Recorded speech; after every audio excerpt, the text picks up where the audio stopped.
मैं आपको 15 नवंबर को आपको 300 क्वेश्चन का पेपर देता हूँ और मैं आपको ये बोलता हूँ कि आपने 2 बार रिवीजन कर लिया, सब कर लिया, आप इस 300 में से वो क्वेश्चन सेलेक्ट कर लो जो आपको आते हैं।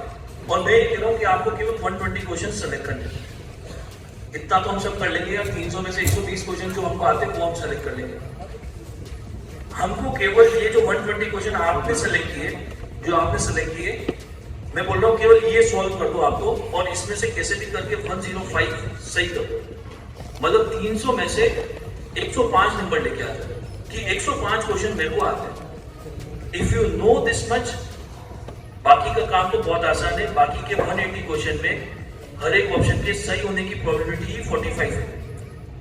अगर बाकी के सारे क्वेश्चन में आप जैसे सुमन लगाता है सी सी सी सी सी, आपने सब में सी लगा दिया तो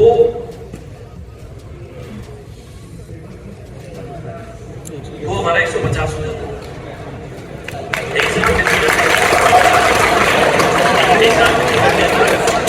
डिफिकल्ट पार्ट है ये वाला, डिफिकल्ट पार्ट है ये वाला। ये जो इजी क्वेश्चन है ना, वो सब इजी क्वेश्चन डिसाइड कर रहे हैं। अगर हम इजी क्वेश्चंस में गलती नहीं करेंगे, देखिए आप सब खुद भी सोच सकते हैं। इवन आपने इस बार का पेपर भी देखा होगा, वापस रिकॉल आ जाता है, 350 क्वेश्चन का रिकॉल आ गया। अगर आप वो रिकॉल आज भी करने बैठोगे ना, तो अगर आपने रिसेंटली अभी तक जितनी क्लास अटेंड की, सब कुछ किया है, आप इतने क्वेश्चन उसमें से निकाल लोगे कि यार इतना तो मैं ये मेरे को आते हैं। और मैं तो कह रहा हूँ उसमें 15 सिली मिस्टेक कर दो और आप केवल 105 लेके आ जाओ। इतना आज भी ला सकते हैं। अभी 6 महीने बाद की तो बात भी नहीं कर रहे, आज ला सकते हैं। तो बाकी के क्वेश्चन में तो कुछ भी टिक करेंगे, सब में तो भी 45 की प्रोबेबिलिटी बन रही है। तो the things are very easy, but the point is हमको यहाँ पे फोकस करना है, इजी क्वेश्चन को गलत नहीं होने देना। हम इस पे बाद में बात करेंगे।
और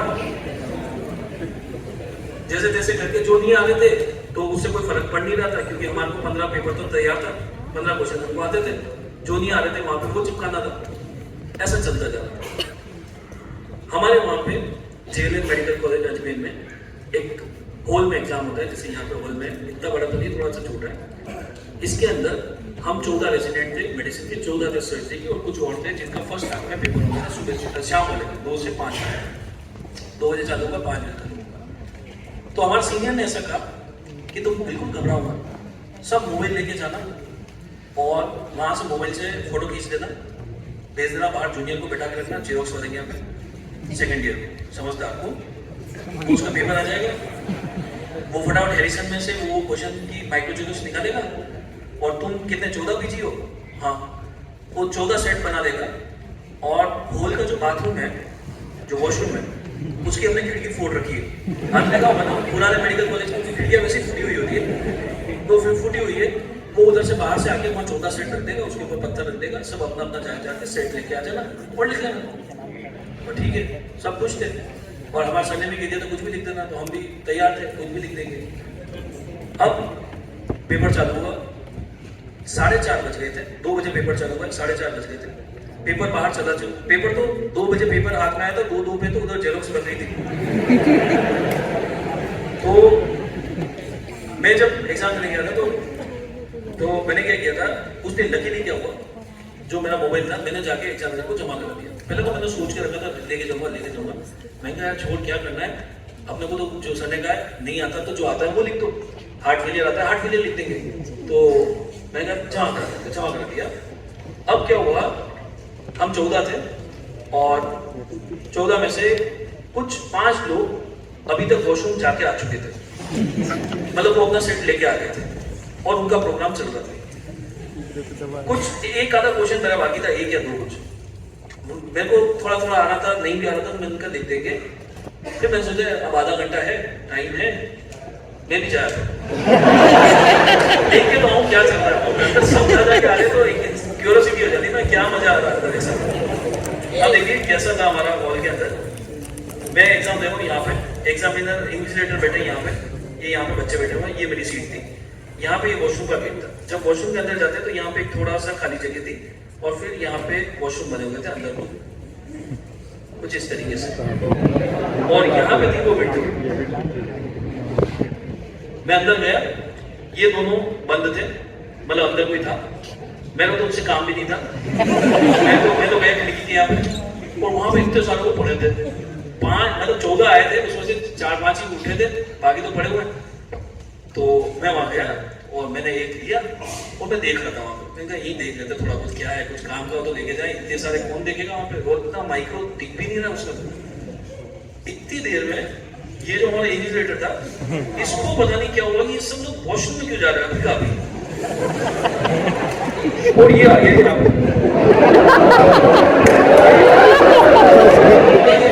ये जो थे ना, ये थे हमारे सर्जरी के प्रोफेसर थे। मेरे जो प्रोफेसर थे डॉक्टर माहेश्वरी, उनकी, वो तो मेडिसिन के प्रोफेसर थे, मेरे सर तो। इनकी जो वाइफ थी डॉक्टर माहेश्वरी की, रेखा माहेश्वरी मैम, वो सर्जरी की एचओडी थी, राइट। और ये जो सर थे, इनकी और माहेश्वरी मैडम की बिल्कुल नहीं बनती थी, और मैं माहेश्वरी मैडम का बच्चा था। तो वो आया अंदर कि यहाँ क्या कर रहा था, मेरा हाथ में दिन का सर ये मेरे लिए है, मेरे लिए। उन्होंने बोल दिया, वो वहां सारा सेट पढ़ गए। उनको ये गलतफहमी हो गई, उनको नहीं पता था कि क्वेश्चन वाइज सेट बने हुए, उनको लगा पूरे हैरिसन की जेरोक्स है, माइक्रो जेरोक्स है।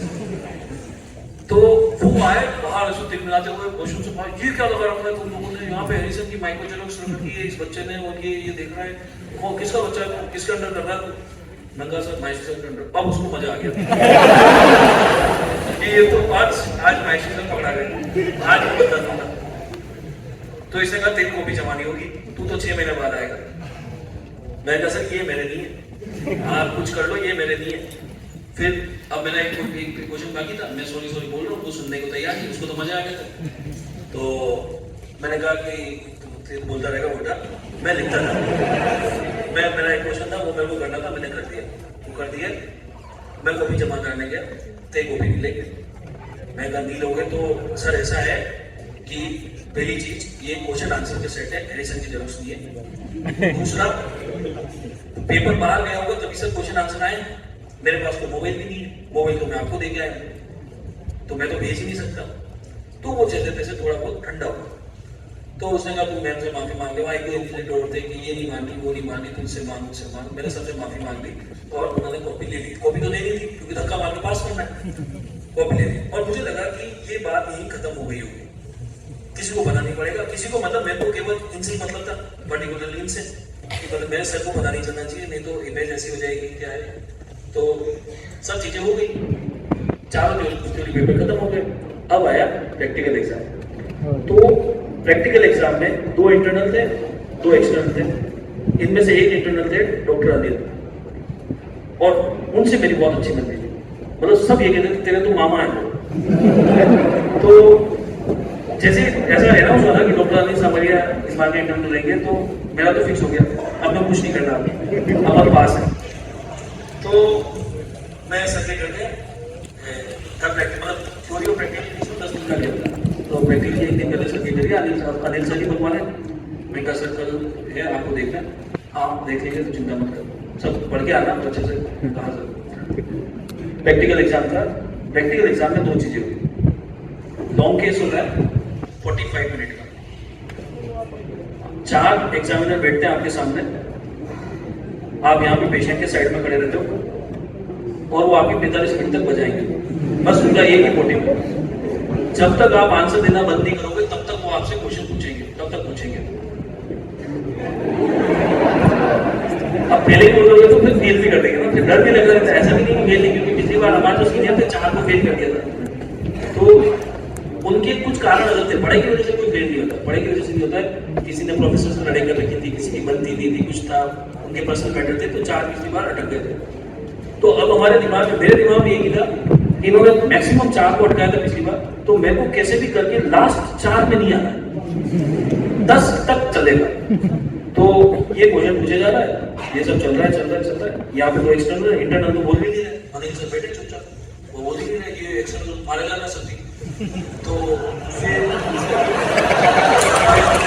एक्सटर्नल ने कहा अब एक्सटर्नल में से पूछा जा रहा है, एक्सटर्नल से मेरे से क्वेश्चन पूछा कि हॉफमैन से, इसने अगर कितना हॉफमैन चेक किया, मैंने कहा जो अपन हिस्ट्री लिखते हैं ना वो मैंने बहुत अच्छे से लिखी थी, मैंने उसको सब लिख दिया था, चेक तो कुछ भी नहीं किया था, लिख जरूर सब दिया था, हॉफमैन एब्सेंट, ये एब्सेंट, वो एब्सेंट, सब लिख दिया। तो वो उधर खड़ा था राइट साइड में, उसको देख लिया तो हॉफमैन आ रहा था, अपने को तो आता भी नहीं था। हॉफमैन देखना कैसे एग्जैक्टली, वो तो आता भी नहीं था, मतलब कि कौन सा फ्रैक्शन देखना है। तो उसने चेक करके उसने फट देख लिया था, उसने पूछा तुमने देखा? मैं कहा सर देखा नहीं, क्या करके बता। मैंने किया कि गलत कर रहा तो झूठ बोल रहा। मैंने कहा तो देखो कॉपी में देखा हुआ कॉपी देखिए, वहाँ लिखा हुआ, ये ऐसे नहीं मानेगा। फिर ये मेरे से क्वेश्चन पूछा जा रहा है, ये सेटिस्फाई नहीं हो रहा है। क्यों? क्योंकि मैं रुक नहीं रहा था। ऐसा नहीं है कि मेरे को सब आ रहा था, कहीं भी अटक भी रहा था, लेकिन इसको मजा नहीं आया, इसको अच्छा फंसाएंगे। इसको ये ओल्ड एज का था, ये था अराउंड 60 ईयर का। और पुराने वालों को मेडिसिन तो आती नहीं, उनको आता है एनाटॉमी, फिजियोलॉजी, बायोकेमिस्ट्री, यही आता है उनको। इसने मेरे को क्या कहा, तू ऐसा कर, मुझे यूरिया मेटाबॉलिज्म बता। ये बात थी 2015 में मैंने पढ़ाना चालू किया था बायो के, एग्जाम हो रहा है 5 साल हुआ, 4 साल हुआ। इसको नहीं पता मैं बायो में पढ़ा, किसी को नहीं पता है, वहां तो बता भी नहीं सकते। तो इसने मेरे को बताया कि अमीनो एसिड का मेटाबॉलिज्म बताया, यूरिया के एनकैप्सुलेशन कैसे होती है ये बताता है, यूरिया साइकिल ये। मैं कहा सर मैं पेपर में बताऊंगा आपको। तो इसको लग रहा था इसको कुछ आता नहीं है, टाइम पास करेगा। तो मैंने पेपर पे बताना चालू किया। अगला 15 मिनट तक मैं उसको यूरिया मेटाबॉलिज्म सिखा रहा हूँ।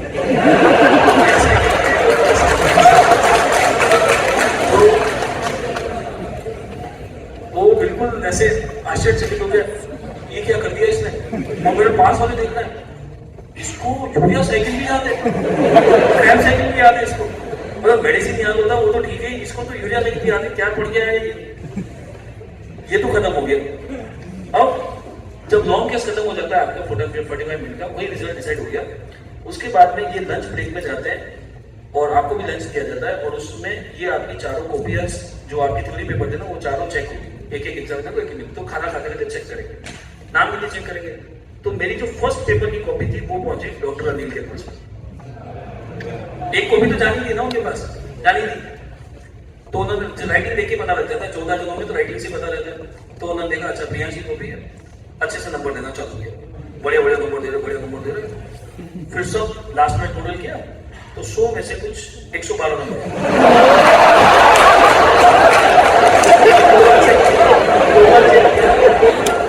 क्या कर दिया इसने, 112 नंबर आ गया 100 में से। मैंने कहा सर वो एक गलती ये कर दी मैंने, वहां पे ऐसे 4 क्वेश्चन आए थे और हर एक में 3-3 क्वेश्चन थे, मैंने ऊपर ध्यान नहीं दिया, उस पर लिखा था अटेम्प्ट एनी 3 आउट ऑफ 4, और मैंने 4 अटेम्प्ट कर दिए थे और वो पूरे नंबर दिए जा रहे थे। तो फिर उन्होंने उसको सही सेटल किया, सब चीजें सेटल हुई। तो धीरे धीरे थिंग्स ऐसा होता गया। अब मुझे लगा ये वाली बात तो सब भूल गए, कोई गुनाह नहीं था। रिजल्ट आ गया, पास हो गए, सब हो गया, पास उसी दिन पता पड़ जाता है लॉ केस के लिए पास हो। तो मेरे को जब मैं वहाँ से मतलब खत्म करते हैं तो अपन सब कंप्लीशन सर्टिफिकेट एनओसी साइन कराते, तो मैं मेरे सर के पास गया, तो मेरे को सर बोले कि डिपार्टमेंट में बात चल रही कि तुम हैरिसन की माइक्रो जेरोक्स लेके गए थे। मैं कहा सर मेरी नहीं है वो, और वो जेरोक्स थी भी नहीं सर। तो कि क्या था, तो फिर सर ने भी कहा कि मैंने भी कहा कि तुम ऐसा कर नहीं सकते हो, तो प्रियांश तो हमारा स्टूडेंट है, बहुत अच्छा स्टूडेंट है, वो ऐसा कर नहीं सकता। और फिर मैंने उनको कहा सर वो क्या है सर, मैडम की और इन सब की बनती नहीं है। वो इन्होंने मेरे ऊपर डाल दिया है, मेरे तो थे भी नहीं है। तो फिर वो और कन्विंस हो गए, हाँ तू बिल्कुल सही कहता है, इन दोनों की बनती है। ये बुरा ही खराब था। तो कुछ इस तरीके से चीजें होती रही। एमडी में तो कभी पढ़ाई नहीं, कभी भी पढ़ाई नहीं करते थे, इट्स नेवर हैपेंड। मतलब आप भी नहीं पढ़ोगे, आप भी जब जाओगे कभी भी नहीं पढ़ते वहाँ पे, you just work work work and you learn from work only. Anyways सबसे लास्ट डिस्कस कर लेते हैं इसमें। प्रैक्टिकल के अंदर एक आपका लॉन्ग केस होता है, दो आपके शॉर्ट केस होते हैं, फिर कुछ टेबल वाइवा होता है जिसके अंदर ईसीजी, एक्सरे, ड्रग्स ये सब पूछा जाता है। इन सब में मैं बात कर रहा हूँ एमडी की, डीएनबी की बात नहीं कर रहा। डीएनबी में तो बहुत पढ़ाई करनी पड़ती है, एमडी में पढ़ाई नहीं करनी पड़ती। एमडी में केवल मजदूरी करनी होती है। द डिफरेंस इज डीएनबी जो होता है वो कॉर्पोरेट हॉस्पिटल में होता है, वहाँ तो बहुत कम पेशेंट आते हैं, और मतलब रिलेटिवली गवर्नमेंट मेडिकल कॉलेज से आप कंपेयर करेंगे तो गवर्नमेंट मेडिकल कॉलेज में बहुत पेशेंट आएंगे। तो जब आप एमडी कर रहे हैं तो पढ़ाई तो आप करेंगे नहीं, आप केवल मजदूरी करेंगे। वहां पे क्या होता है, एमडी में घुसना बहुत आसान है, बाहर तो आपको धक्का देके निकाल दिया जाता है। मतलब कि एमडी का जो एंट्रेंस है वो थोड़ा सा रिलेटिवली डिफिकल्ट है, और सब लोग एमडी को इसलिए प्रीफर करते हैं डीएनबी के ऊपर। उसका कारण है कि जैसे आप लोग भी जाएंगे, इंटर्नशिप खत्म करेंगे, उसके बाद में आप नीट पीजी का एग्जाम देंगे, आपकी जो भी रैंक आएगी आपके पास तो ऑप्शन होगा एमडी, डीएनबी, कुछ एमडी की सीट्स मिल रही है, कुछ डीएनबी की ब्रांचेस मिल रही है। तो मोस्ट ऑफ यू की उस टाइम तक तो शादी नहीं हुई होती मोस्टली, लेकिन जब आप एमडी में एंटर करते हैं या डीएनबी में एंटर करते हैं, ये 3 साल का कोर्स है, इस दौरान आपकी शादी तो होगी, साथ में हो सकता है गिफ्ट भी मिल जाए आपको, मिल जाए मतलब आप लेके आ जाओ। तो उस टाइम पे जब 3 साल के बाद में आपको यहाँ से बाहर निकलना होगा ना, एमडी से या डीएनबी से, तो देखिए क्या हो रहा है कि एमडी से जब बाहर निकलना है तो मैं बोल रहा हूँ कि आपको धक्का मार के निकाल देंगे, मतलब आपको फेल नहीं करेंगे। लेकिन डीएनबी में तो आपको पास होना पड़ता है, और शादी के 3 साल बाद, मतलब 2 या 3 साल बाद एक बच्चा हो गया, पैसे भी आप कमाने लग गए, और भी चिंता भी हो रही है आपको पैसे की, और कहाँ से आएंगे, वाइफ आ गई है घर पे, हस्बैंड आ गया घर पे, तो अरे मतलब लड़के थोड़ी करेंगे यार, लड़कियां तो करेंगे, तो मतलब स्पाउस आ गया घर पे। तो इन सब फैक्टर्स के बीच में पढ़ाई करना बहुत मुश्किल हो जाता है। पढ़ाई तो आज भी मुश्किल है, आप सोचो अच्छा नहीं है, पैसे नहीं कमाने, फिर भी मुश्किल हो रहा है। जब ये सारी चीजें होगी ना तो पढ़ना बहुत ही मुश्किल हो जाता है, बहुत ही मुश्किल हो जाता है। और उस जगह पे अगर आपको पढ़ के एग्जाम निकालना पड़ेगा तो बहुत मुश्किल होगा। इसलिए डीएनबी को प्रेफरेंस नहीं देते, क्योंकि यहाँ से निकलने के लिए बहुत पढ़ाई करनी पड़ती है, सब कुछ पढ़ना पड़ेगा, एडिशन पढ़नी पड़ेगी, ये वो पता नहीं 50 चीजें पढ़ते रहते हो। लेकिन अगर यहाँ घुसते हो आप तो घुसने में थोड़ा सा डिफिकल्टी रहेगी, आपको रैंक ऊपर लाना पड़ेगा। लेकिन आप घुस गए, आप डेफिनेटली 3 साल बाद निकल जाओगे। उसमें बहुत सिंपल सा लॉजिक है, क्योंकि जब ये एक तो आपको इतना काम करना पड़ता है, पढ़ने का वैसे भी टाइम नहीं मिला, प्रोफेसर को भी पता है, सबको पता है, कोई नहीं पढ़ा, वो भी नहीं पढ़े थे, हम भी नहीं पढ़े। अब जब 4 थ्योरी के एग्जाम होंगे ना, तो 4 थ्योरी के एग्जाम में एक दिन का गेप होता है, और आपको ये नहीं बताया जाता कि कौन से पेपर में कौन सा सिस्टम आएगा। मतलब किसी में कुछ भी आ रहा है, पहले दिन कार्डियो आ जाएगा, किसी दिन कुछ आएगा, किसी दिन मिक्स आएगा, कुछ भी आ रहा है, तो आपको पता नहीं होता। तो जैसे कि एक रिचुअल है इंडिया में, जब भी आपका एमडी का फाइनल एग्जाम होता है थ्योरी का, तो आप उससे पहले 2 जनों से मिलने जाते हैं। एक तो आपके जो गाइड होते हैं गाइड मतलब कि जिसके अंडर में आपने आपका एमडी किया, जो आपके प्रोफेसर थे, आपके यूनिट हेड थे, उनसे मिलने भी जाते हो, उनसे ब्लेसिंग्स लेने जाते हो। ब्लेसिंग तो क्या, बेसिकली हम उनसे रिश्वत लेने जा रहे हैं पास, मतलब हम रिश्वत देंगे और वो हमको पास कर देंगे। दूसरा, आपका जो एग्जाम होता है उसमें 4 एग्जामिनर्स आते हैं। 4 एग्जामिनर होते हैं, 2 तो होते हैं इंटरनल और 2 होते हैं एक्सटर्नल। 2 इंटरनल है, 2 एक्सटर्नल है। तो ये जो एक्सटर्नल को हम जानते नहीं, वो तो कहीं से बाहर से आएंगे। इंटरनल को हम जानते हैं, और जैसे इंटरनल अनाउंस हो जाते हैं उनकी एकदम डिपार्टमेंट में अहमियत बढ़ जाती है। इस बार के इंटरनल ये है, तो जो थर्ड ईयर होते हैं उनको भगवान मानने लग जाते हैं, क्योंकि ये ही सब कुछ डिसाइड करेंगे। तो हमारे जो गाइड थे, हम भी उनसे मिलने चले गए कि सर एग्जाम में ये है, वो क्या करना है, कुछ बताओ। आप कुछ पढ़ाई तो की नहीं, कि कोई बात नहीं, तुम ऐसा करो 10 क्वेश्चन के आंसर तैयार कर लो। 10 क्वेश्चन के आंसर तैयार कर लो, जैसे कोई भी टॉपिक, हार्ट फेलियर, सीरोसिस, ये वो जो तुम्हें अच्छा लगे, 10-15 क्वेश्चन तैयार कर लो। मान लीजिए तुमने तैयार किया हार्ट फेलियर, क्वेश्चन पेपर आया, पहला क्वेश्चन है 25 मार्क्स का या 20 मार्क्स का, राइट डाउन द पैथोजेनेसिस ये वो ऑफ क्रॉनिक लिवर डिजीज। आप तो पढ़ के नहीं गए, कोई बात नहीं, क्वेश्चन नंबर 1 डाल दो आप तो, और हार्ट फेलियर